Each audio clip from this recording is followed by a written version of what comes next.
আমার ঈশ্বর বাঁচাবেন চ্যানেলের প্রিয়জনেরা, আমি আপনাদের এই ভিডিওতে একটা ভিন্নধর্মী কথা বলবো, যেটা হচ্ছে যে আমাদের পরলোক সম্বন্ধীয় কিছু কথা। তা আমার প্রথমেই এই ধারণাটা আমার মনে প্রথম এনে দিয়েছিলেন আমার বড় দাদু। তিনি সাধনার দ্বারা এতটাই উন্নতি করেছিলেন যে দূরদর্শন দূরশ্রবণ হতো। আপনাদের বলি দূরদর্শন আর দূরশ্রবণ বিষয়টাকেই, মানে যেটা ধরুন 1 মাইল দূরে কি আপনার 1000-2000 ফিট দূরে কোনো মানুষ কোনো কথা বলছে, তা উনি যদি ইচ্ছা করতেন অমুক লোকটা এখন কি কথা বলছে উনি স্পষ্ট শুনতে পেতেন। এবং তার যে কাছের মানুষরা থাকতেন তাদেরকে বলতেন অমুক এই বলল লেখো, অমুক এই বলল লেখো। তারপরে পরে আবার যাচাই করা হতো ওনার কথা সত্যি কিনা, যে অমুক দিন এই সময় তোমরা কি এই আলোচনা করেছিল। তারা তো তাজ্জব হয়ে যেত, সে কি কথা, তা উনি এটা বলে দিতে পারেন। এমনকি দূরের জিনিস শ্রবণ ছাড়াও দর্শন করতে পারতেন। এটা হচ্ছে কি, উনি খুব একনিষ্ঠভাবে সাধনা করতেন। উনি শিবের ভক্ত ছিলেন, সাধনা করতেন, রাত্রি জেগে জেগে সাধনা করতেন এবং বিভিন্ন ধরনের কৃচ্ছ সাধনও করতেন। প্রচণ্ড শীতের রাত উনি গিয়ে কুয়োর ঠান্ডা জল বালতি বালতি ঢেলে এসে বসলেন, বসে এবার জপের আসনে বসে গেলেন। এই রকমের ধরনের, যেটা আমরা ভাবতে পারি না। তার ফলে আমি যেটা বলতে বসছি, যেটা হচ্ছে একটা ওনার সঙ্গে আমার একটা অভিজ্ঞতার কথা বলছি, যেটা সত্যি আমি স্বচক্ষে দেখেছি। ওনার একটা বিশেষ গুণ ছিল, সেই গুণটা আর মুখে বলছি না। সেটা ওনার সঙ্গে গিয়ে আমার কি অভিজ্ঞতা হয়েছিল সেটা আমি আপনাদের জানাচ্ছি। পরলোক সম্বন্ধে আমাদের অনেক কিছু ভয় আছে, এটা আছে, থাকা স্বাভাবিক, অন্ধকার জগৎ। তো আমি আলো দিচ্ছি আপনাদের, ভয়ের কিছু ব্যাপার নেই। আমি ওনার সঙ্গে গিয়েছি। আমার বড় দাদুর একটা খুব কাছের মানুষ, আত্মীয়। তো তাকে, দীর্ঘদিন ধরে তিনি অসুস্থ, তাকে উনি দেখতে যাচ্ছেন। এবার দেখতে গিয়ে বাড়ির সামনে যখন গাড়ি থেকে নামছেন, নেমেই কিছুক্ষণ চুপ করে দাঁড়িয়ে থাকলেন, থেকে বললেন যে চল রে, আর গিয়ে কাজ নেই। তা তখন বললাম সে কি কথা, বাড়ির সামনে এসে তুমি তাকে না দেখে চলে যাবে? তা বললেন না, আমার দেখে কোনো কাজ নেই। আর কতক্ষণ, এই ধর 15 মিনিট, আধ ঘন্টা, তার বেশি না। তো তুমি বললে কিভাবে এটা? বলে আমি দেখলাম যে বাড়ির রোয়াকে বাইরে 4 জন মতো মানুষ বসে আছে, আর তারা ইহজগতের মানুষ নয়, অশরীরী ছায়া শরীর। বলে তাই? তা তখন আমি বললাম যে আচ্ছা ঠিক আছে, আমিও তখন বেশ ছোট। আমি বললাম, আচ্ছা ঠিক আছে, এসব তো বিশ্বাস করি না, আমি গাড়িতে বসবো। যে গাড়িতে গেছে আমি বসছি। তা বললেন চল। তারপরে দুজনা মিলে গাড়িতে গিয়ে বসলাম। মোটামুটি 25 মিনিট, 20-25 মিনিট হওয়ার পরে বাড়ির থেকে একটা তীব্র চিৎকার সমবেত কান্নাকাটি। তখন আমরা ভেতরে গেলাম। যার পরে তারা বলল যে এত দেরি করে এলে, এইমাত্র এইমাত্র তিনি চলে গেলেন। আসলে ডাক্তার জবাব দিয়ে দিয়েছিলেন আর শেষ কটা দিন বাড়িতে নিয়ে গিয়ে রাখা হোক, যার জন্য তাকে বাড়িতেই রাখা হয়েছিল। এখন এইবারে আমি আসছি যে পরলোক সম্বন্ধে আমাদের একটা কথা, যেটা হচ্ছে যে আমাদের একটা ভয় থাকে যে মৃত্যুর পরে আমাদের কি অবস্থা হবে। আদৌ কি এক ধরনের মানুষ বলেন না, আদৌ আমরা জীবিত থাকবো না, আসলে দেহটা, সব দেহ চলে গেলে আর তো কিছু থাকে না। কিন্তু এই ধারণাটা সম্পূর্ণ ভ্রান্ত। কারণ দেখুন, ভগবান শ্রীকৃষ্ণ তো জনে জনে আর মিথ্যে কথা বলে যাবেন না। আর এত ঋষি মহাঋষি তারা যে পরলোক সম্বন্ধে বলে গেছেন, সেগুলো তো মিথ্যা হবে না। তো আমার অতি নিকট একজনা, বলতে পারেন আমার চ্যানেলের একজন দর্শক, এবং তিনি 82 বছর বয়সে কমেন্টস করেছেন যে আমার পরলোক সম্বন্ধে একটা ভিডিও দেখে, দেখুন আশ্চর্য হয়ে যাবেন। যেটা হচ্ছে যে তিনি বলছেন আমার বয়স তখন বছর 15-16। সেই মানুষটা কমেন্টসে বলছেন পরলোক সম্বন্ধে একটা কথা, মৃত্যুর পরেও যে অস্তিত্ব থাকে। উনি বাস্তব অভিজ্ঞতা দিয়ে দিচ্ছেন এবং শুনলে আপনার বিস্মিত হবেন। মন দিয়ে শুনুন। বলছেন যে আমার তখন এই 15-16 বছর বয়স। তো তখন পাড়ায় হঠাৎ, মানে তখন গ্রামাঞ্চল, তিনি যেখানে বসবাস করতেন, গ্রামের বাড়ি, গ্রামের পাড়া, রাত্রিবেলা ডাকাত পড়েছে, আর একটা বাড়িতে ডাকাত পড়েছে, তারা বাঁচাও বাঁচাও করে চিৎকার করেছে। তা তিনি লিখেছেন যে আমাদের একটা বাহিনী ছিল, লিটল বাহিনী, আমরা এরকম যুবকরা, কেউ আক্রান্ত হলে আমরা বেরিয়ে পড়তাম। তা আমি আমার মোটা লাঠিটা নিয়ে এবার সবাই বেরো সবাই বেরো বলে সমস্ত প্রতিবেশীদের দরজার বাইরে বাইরে গিয়ে চিৎকার করছি, ডাকাত পড়েছে, অমুক বাড়িতে ডাকাত পড়েছে, কিন্তু কেউ বেরিয়ে এলো না। তখন আমি ডাকাতরা যে দরজা দিয়ে ওই বাড়িতে ঢুকেছে সেই বাড়িতে ঢুকলাম। ডাকাতরা দলে 6 জন ছিল, তাদের হাতে মোটা মোটা লাঠি ছিল।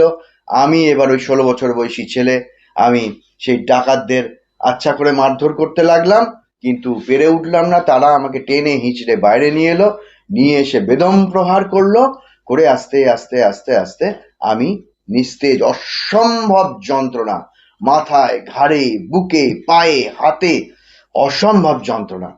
এই করতে করতে হঠাৎ করে আমার আহ শান্তি, আমার যন্ত্রণাটা তো আর নেই। আমি দেখতে পাচ্ছি আমার নিজেকে, আমি ওই রকম রক্তাক্ত অবস্থায় পড়ে আছি, আর আমি আবার দাঁড়িয়ে দাঁড়িয়ে দেখছি। আমি তখন ছুটে গেলাম, গিয়ে প্রত্যেক বাড়ির মধ্যে আমি ঢুকে যাচ্ছি, গিয়ে বলছি চলো চলো ডাকাত পড়েছে ডাকাত পড়েছে। তারা তো কেউই উঠছেও না, আমার কথা শুনতেও পাচ্ছে না। আর যে বাড়িতে ডাকাত পড়েছিল তাদেরকে আমরা গিয়ে বলছি আপনারা চলুন, আমাকে কিরকম মেরেছে, দেখুন দেখুন বাইরে আসুন। তারাও আমাকে দেখতেও পাচ্ছে না, আমার কথাটা শুনতেও পাচ্ছে না। এ কি হলো, এ কি হলো। এরপরে কিছুক্ষণ পরে হলো কি, আমি শূন্যে বিচরণ করছি, আমি অনেক কিছুই দেখতে পাচ্ছি, আমি পড়ে আছি, এবং আমি দেখছি ডাকাতগুলো আস্তে আস্তে চলে যাচ্ছে, চলে যাচ্ছে ডাকাতগুলো, ডাকাতি যা পেয়েছিল এই নিয়ে তারা চলে যাচ্ছে। কেন, গ্রামে একটা শোরগোল উঠবে, যদি ধরা পড়ে যায় এরকম কিছু হবে। আমি পড়ে আছি, আমি নিজেই দেখছি। এই করতে করতে হঠাৎ আমার প্রচন্ড যন্ত্রণাটা আবার ফিরে এলো, যন্ত্রণা ফিরে এলো। তখন আর আমি আমাকে দেখতে পাচ্ছি না, এবং তারপরে আমাকে আস্তে আস্তে সুস্থ করালো, গ্রামের হাসপাতালে নিয়ে যাওয়া হয়েছিল। এইভাবে, তার মানে কি হচ্ছে, উনি নিজেই ব্যাখ্যা করছেন যে আমি যে সূক্ষ্ম শরীর, আমি যে একটি আত্মা, আত্মার শরীর নিয়ে, সূক্ষ্ম শরীর নিয়ে বাইরে বেরিয়ে গিয়েছিলাম, আমার দেহটা প্রায় অকেজো হয়ে গেছিল এবং আমি নিজেকে নিজে দেখতে পাচ্ছিলাম, কিন্তু আমাকে ওই সূক্ষ্ম শরীরটা সেই সমস্ত মানুষ যাদের কাছে গেছিলাম তারা কেউ দেখতে পায়নি। তাই আমাকে লিখেছিলেন যে আপনি যে কথাগুলো বলছেন আত্মা সম্বন্ধীয়, এগুলো সর্বৈব সত্য, আমার জীবন দিয়ে আমি এটা উপলব্ধি করেছি। তা আমি এইবারে আপনাদের আর একটা কথা বলে এইটা আমি শেষ করব, যে যে ঘটনাটা হলো পরলোক সম্বন্ধে আপনাদের একটা ধারণা দেবে। যে দেখুন, মৃত্যুর পরে আমাদের একটা ধারণা আছে যে সব শেষ হয়ে যায়। বিভিন্ন মানুষ যুগে যুগে পরলোক নিয়ে অনেক চর্চা করেছেন এবং প্ল্যানচেট করেছেন, তারপরে প্রেত চক্র বসিয়েছেন, এবং পূর্বজন্ম পরজন্ম বলে যে একটা কিছু আছে, তার সত্য ঘটনা কিছু আমি জানি। যে একটি মেয়ে একটা পরিবারে জন্মে সে বলেছিল যে আমি এই বাড়িতেই থাকতাম, শিশু মেয়েটা বলছে, 5-6 বছর বয়স। আসলে দেখা যায় পাস্ট লাইফ সম্বন্ধে, অতীত জন্ম সম্বন্ধে শিশুদের, বাচ্চাদের 5-7 বছর পর্যন্ত একটা সেন্স থাকে, মনে পড়ে। তারা কিন্তু বুঝতে পারে না পরজন্ম ইহজন্ম, কারণ তাদের তো ধারণা নেই। যে সেই মেয়েটা, সে বলে দিয়েছিল তার আত্মীয়ের বাড়িতে, তার পিসির বাড়িতে যেতে যেতে বলছে যে এই রাস্তা তো আমি চিনি, এই বাড়িতে যেটায় যাব ওটা আমি আগে গেছি, তো সেই বাড়িতে আমি একাধবার এসেওছি। যেতে গেলে এই পথ পড়বে, তারপরে ডান দিকে একটা পুকুর পড়বে, আমি তো এই বাড়িতেই থাকতাম, ওই পুকুরের চাতালে বসে আমি তেল মাখতাম। তারপরে দেখবে দেখবে চলো, আমার এই বাড়িতে অমুক জায়গায় এইটা আছে, ওই জায়গায় ওইটা আছে। এবং সে যা যা বলে দিয়েছে, যে সেই বাড়ির একজন বয়স্ক পুরুষ মানুষ, তিনি দেহত্যাগ করেছিলেন, তারপরে আবার এই পরিবারে জন্মগ্রহণ করেছিলেন। তা আমাদের এরকম অনেকই অকাল মৃত্যু হয়, তো অকাল মৃত্যু একই পরিবারে ফিরে আসা যায় কিনা, এরকম হয় কিনা, দেখুন এটা অনেক মা বাবা আমার কাছে এই ব্যথিত প্রশ্ন করেছেন। আমি ভীষণ ব্যথা পাই, সবচেয়ে বেশি ব্যথা পাই যদি শিশুদের ছোট ছোট ছেলে মেয়েদের, তাদের যদি কিছু অসুবিধে হয়, তাদের সম্বন্ধে যদি কিছু প্রশ্ন করা হয় আমাকে, এবং তাদের মন্দ, ভালোতে তো আনন্দ হয়, মন্দতে আমার কান্নাই পায়। আমি এতটাই বাচ্চাদের ভালোবাসি। তো আমার কাছে অনেকেই বলেছেন যে আমরা সন্তানকে হারিয়েছি, কি করে তাকে আবার ফিরে পেতে পারি। দেখুন, মা বাবা, আত্মীয় পরিজন যদি একান্ত ভাবে যে তুমি চলে গেছো, তোমার সেই ক্ষমতা আছে এই বুকেই ফিরে আসার, তাহলে তোমাকে আসতেই হবে। তুমি এটা জেনে রাখো, তুমি যেখানেই থাকো, ওই জায়গাটা তোমার আসল জায়গা না। এই মা বাবার আশ্রয়টা তোমাকে হাহাকার দিয়ে তুমি চলে গেছো, কিন্তু তোমাকে ফিরে আসতেই হবে।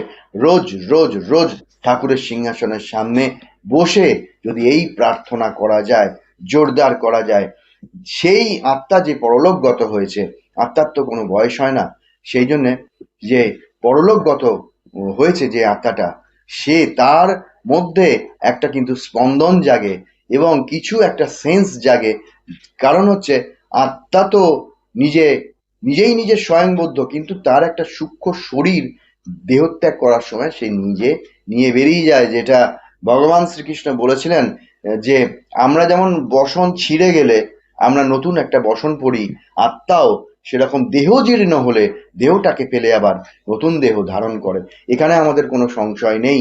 সেই জন্যে যে সমস্ত মানুষের বুকে হাহাকার আছে, তারা যদি জোরালো প্রার্থনা করে সেটা যেন প্রেরণ করছেন তার কাছে, অদৃশ্য একটা লোকে তোমার কাছে পাঠাচ্ছি, তোমার দেহে যেন স্পন্দিত হয়, এরকম যদি করেন, তাহলে কিন্তু একই পরিবারে, একই গর্ভে সেই সন্তান আবার ফিরে আসতে পারে।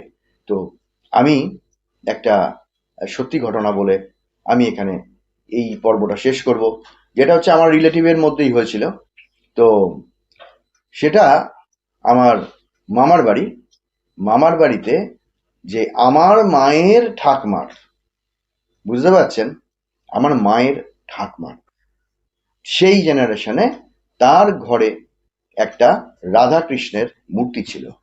তা আমার বাবা যখন তার সেই শ্বশুর বাড়িতে গেছিলেন, মানে সেটা আমার মামার বাড়ি গেছিলেন, তখন ওই ঠাকমা আমার বাবাকে বলেছিলেন, জামাই, যে আমার এই রাধাকৃষ্ণ আমি তো আর পুজো করতে পারি না, আমার বয়স হয়ে গেছে, দেখো আমার এই তাকের মধ্যে এটা তোলা আছে সেলফে, তা তুমি উম, এইটাকে, তুমি তো ঠাকুর ভক্ত, তুমি নিয়ে যাও কলকাতায়, নিয়ে যাও। তো এখন নয়, আমার দেহত্যাগের পরে তুমি খবর পাবে, তখন তুমি এটা নিয়ে যাও। আর আমি আবার যাব, আমার দেহত্যাগের পরে আমি এই পরিবারেই ফিরে আসব। ফিরে এসে তুমি যে আমার রাধাকৃষ্ণ নিয়েছো সেটার প্রমাণও আমি তোমাকে দেবো। আশ্চর্যজনক একটা সেই রোমহর্ষক ঘটনা। তো এই ঘটনা বানানো নয়, কোনো মিথ্যা নয়। পরলোক সম্বন্ধে মনে হতে পারে যেন বানানো, যেন মিথ্যে, না, তা নয়। তারপরে পরবর্তীকালে যখন উম, আমার বাবা ওটা নিয়ে এসেছিলেন, নিত্য পুজো করতেন, আমি তখন খুবই ছোট, বেশ ছোট, আমারও খুব অল্প বয়স। এবং সেই যে বাবার যে, মানে আমার মায়ের যে ঠাকমা দেহত্যাগ করেন, করে কিন্তু আবার এই একই ফ্যামিলিতে জন্মেছিলেন, সেটা আমার বড় মামার মেয়ে হিসেবে জন্মেছিলেন। এবং একদিন আমার বাবা যখন রাধাকৃষ্ণ পুজো করছেন, তখন সেই মেয়ে, ছোট বয়স, আমিও ছোট বয়স, সে দাঁড়িয়ে কোমরে হাত দিয়ে বলছে যে, ও, আমার এই রাধাকৃষ্ণটা তুমি নিয়ে এসছো না, ভালো করেছো, আমি তোমাকে বলেছিলাম না আমি যখন চলে যাব তারপরে তুমি রাধাকৃষ্ণটা নিয়ে এসে পুজো করবে। বা বা বা, বেশ ভালো হয়েছে, বেশ ভালো হয়েছে। বছর পাঁচেক বয়সে, আমার তখন বোঝার বয়স হয়নি। পরবর্তীকালে আমি শুনেছিলাম এই ঘটনা, শোনার পরে আমি বিস্মিতই হয়েছিলাম। তবে পরবর্তীকালে আমি এই পরলোক সম্বন্ধে প্রচুর গবেষণা করেছি। হ্যাঁ, অহংকার করে বলছি না, আমি করেছি, এবং আমার একটা ধারণাও হয়েছে। এবং পরলোক সম্বন্ধে আরো একটা ঘটনা আমি আপনাদের পরে বলবো, যেগুলো আমার নিজের জীবনে হয়েছে। এক শ্মশান থেকে তাড়া করে এসেছিল এক প্রেতাত্মা, সেটাকে আমি সূক্ষ্ম শরীরে দেখেছিলাম। এবং আমার নিজেরই এল্ডার, আমার তিনি অকালে মারা গেছিলেন, চলে গেছিলেন, তিনিও, তাকেও আমি দেখেছিলাম। সেগুলো আমি অন্যভাবে বলবো। আমি এইগুলো কেন বলছি, এগুলো বলছি এই জন্যে যে কোনো মানুষ চলে গেলে হাহাকার করবেন না। মিনিমাম 1টা বছর পরে তার আবার জন্ম হয়ে যেতে পারে, এবং এটাই হয় যা প্রকৃতির নিয়মে। এবং যদি কোনো মানুষকে সেই আবার ফিরে পেতে হয়, একান্তভাবে যদি প্রার্থনা হয়, তাহলে ঈশ্বর শোনেন, তাকে সেই জন্মে আবার পাঠিয়ে দেন। এবং সেই আত্মারও মধ্যে একটা জোর আসে, কম্পনের আকারে একটা জোর আসে। সেও বুঝে না বুঝে এমন পথেই গমন করে, সেটা ঈশ্বরের হাত, যে সেই পরিবারেই এসে পড়ে। তো আজকে আমার পরলোক সম্বন্ধে কিছু ধারণা আমি আপনাদের দিলাম। এই পর্যন্ত। নমস্কার। সকলে সুস্থ ভালো থাকুন।